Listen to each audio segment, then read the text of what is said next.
राखी पूर्णिमा का दिन था और सभी महिला कर्मचारी छुट्टी पर थीं। सुरभि मैडम, जो राजेश की मसाज पार्लर की स्थायी ग्राहक थी, उसी दिन मसाज के लिए आईं। राजेश, जो उस पार्लर का मालिक था, ने उन्हें बताया कि आज कोई भी महिला कर्मचारी मौजूद नहीं है और उनसे अगले दिन आने का अनुरोध किया। लेकिन मैडम ने कहा कि उनके शरीर में दर्द है और वह मसाज के बिना नहीं रह सकती। राजेश चाहकर भी मना नहीं कर सका, क्योंकि वह उसकी बहुत पुरानी और महत्वपूर्ण ग्राहक थी।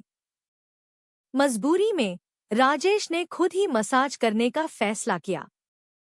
सुरभि मैडम की त्वचा का रंग बहुत गोरा था और वह बेहद सुंदर थी।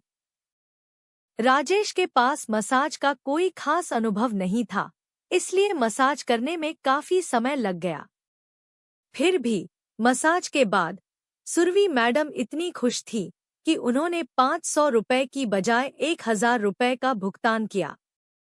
यह राजेश के लिए एक बड़ी बात थी, क्योंकि इससे पहले किसी ग्राहक ने इतना संतोषजनक प्रतिक्रिया नहीं दी थी। कुछ दिनों बाद एक रात 12:30 बजे सुरभि मैडम ने राजेश को फोन किया। उन्होंने कहा कि उनके पति की तबीयत अचानक बहुत खराब हो गई है और उन्हें तुरंत मदद की जरूरत है।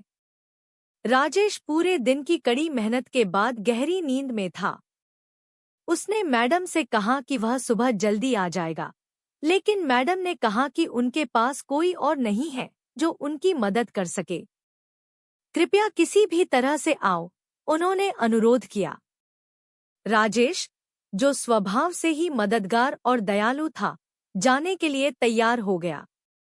उसने मैडम से पता पूछा और देर रात वहां पहुंच गया। जब राजेश वहां पहुंचा तो देखा कि सुरभि मैडम ने एक बहुत ही पतला कपड़ा पहना हुआ था, जो उनके शरीर को बहुत सुंदरता से उभार रहा था। राजेश ने पूछा, आपके पति कहाँ हैं? लेकिन मैडम ने कोई सीधा जवाब नहीं दिया और उन्हें बेडरूम में ले जाने लगी। वहां पहुंचकर उन्होंने राजेश के कंधे पर हाथ रखा और कहा, मुझे तुमसे प्यार हो गया है राजेश, मुझे तुम्हारी जरूरत है। राजेश यह सुनकर दंग रह गया। वह समझ गया कि यह एक चाल थी, एक नाटक जो सिर्फ उससे संबंध बनाने के लिए रचा गया था। लेकिन राजेश एक अलग किस्म का इंसान था। वह शादीशुदा नहीं था और इस प्रकार के रिश्तों से दूर रहता था। उसने सीधे तौर पर मैडम से कहा, मुझे माफ करें मैडम, मैं इस तरह का इंसान नहीं हूँ। कृपया मुझे दोबारा इस तरह के लिए फोन न करें। इतना कहकर वह वहां से चला गया। इसके कुछ दिन बाद राजेश अपनी दुकान को रात में बंद कर रहा था। तभी उसने देखा कि सुरभि मैडम थोड़ी दूरी पर खड़ी थी। उसने उन्हें बुलाया और पूछा, आप यहाँ क्यों खड़ी हैं? कोई समस्या है क्या? सुरभि मैडम की आंखों में आंसू थे। उन्होंने धीरे से कहा, मेरे पति, जो अरब अमीरात में काम करते थे, 2 महीने पहले एक कार दुर्घटना में मारे गए। अब मैं अकेली हूँ और मुझे समझ नहीं आ रहा है कि मैं अपने जीवन को कैसे चलाऊं। मेरे पास कोई सहारा नहीं है।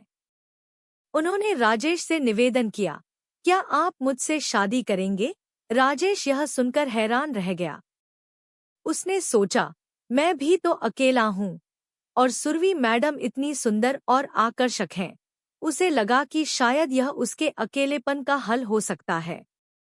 उसने थोड़ा सोचा और फिर निर्णय लिया, ठीक है मैडम, मैं आपसे शादी करने के लिए तैयार हूँ। इस तरह दोनों ने शादी कर ली और एक साथ रहने लगे। शादी के बाद उनका जीवन बहुत सुखद हो गया। राजेश ने अपनी दुकान को और अधिक बढ़ाने का काम शुरू किया और सुरभि मैडम ने भी उसका साथ दिया। वह अब उसकी पत्नी थी और हर कदम पर उसका सहयोग करती थी। समय बीतता गया और राजेश और सुरभि का रिश्ता और भी गहरा हो गया।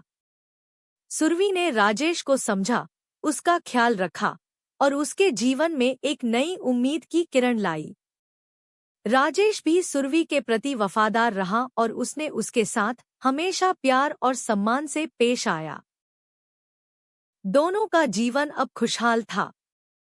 उन्होंने एक दूसरे के साथ अपने सुख दुख बांटे और एक दूसरे का हमेशा साथ दिया। राजेश ने कभी सोचा भी नहीं था कि उसकी जिंदगी में इतनी खुशियां आएंगी, लेकिन सुरभि के साथ उसने वह सब पाया जो वह हमेशा से चाहता था। शादी के बाद सुरभि ने पार्लर में भी अपना योगदान देना शुरू किया। उसके व्यावसायिक कौशल और ग्राहकों से अच्छे संबंधों के कारण पार्लर की आय भी बढ़ने लगी। राजेश को अपने निर्णय पर गर्व महसूस होने लगा। उन्होंने मिलकर जीवन के हर संघर्ष का सामना किया और हर दिन को नए उत्साह से जीने का निर्णय लिया। राजेश और सुरभि अब एक दूसरे के जीवन का अभिन्न हिस्सा बन चुके थे। उन्होंने अपने छोटे से संसार को मिलकर बहुत सुंदर बना लिया था। इस तरह दोनों एक दूसरे के साथ खुशी खुशी रहने लगे।